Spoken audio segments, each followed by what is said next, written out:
Alors, les éditions du chemin de fer existent depuis 12 ans et elles se sont créées sur l'idée de renouer avec la tradition du livre de littérature de fiction illustrée,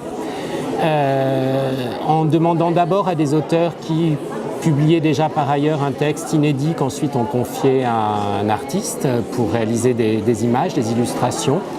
Depuis, les collections se sont un peu développées, donc il y a des auteurs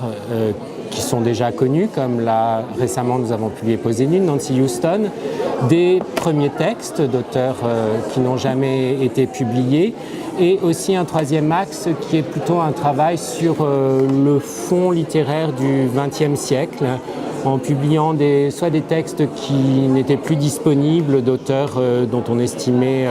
la valeur littéraire très importante. C'est le cas de ce texte de Marcel Jouandeau qu'on a publié en juin, de celui de Denis Belloc, Néon, mais c'est le cas aussi d'un auteur qu'on a beaucoup réédité au chemin de fer et pour lequel on a aussi publié des inédits, qui est Béatrice Beck, qui est essentiellement connue pour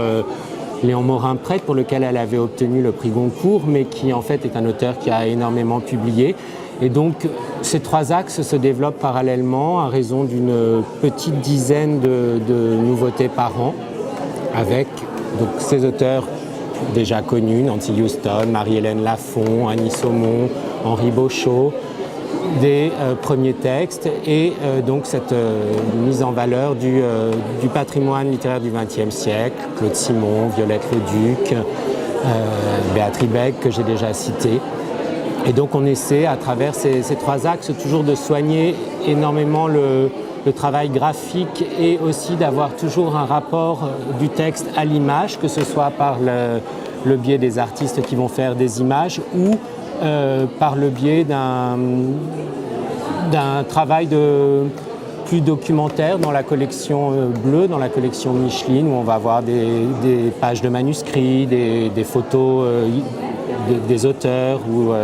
des photos en rapport avec le texte. Voilà à peu près l'univers que nous essayons de développer aux éditions du chemin de fer et qui, j'espère, continuera à intéresser de plus en plus de lecteurs.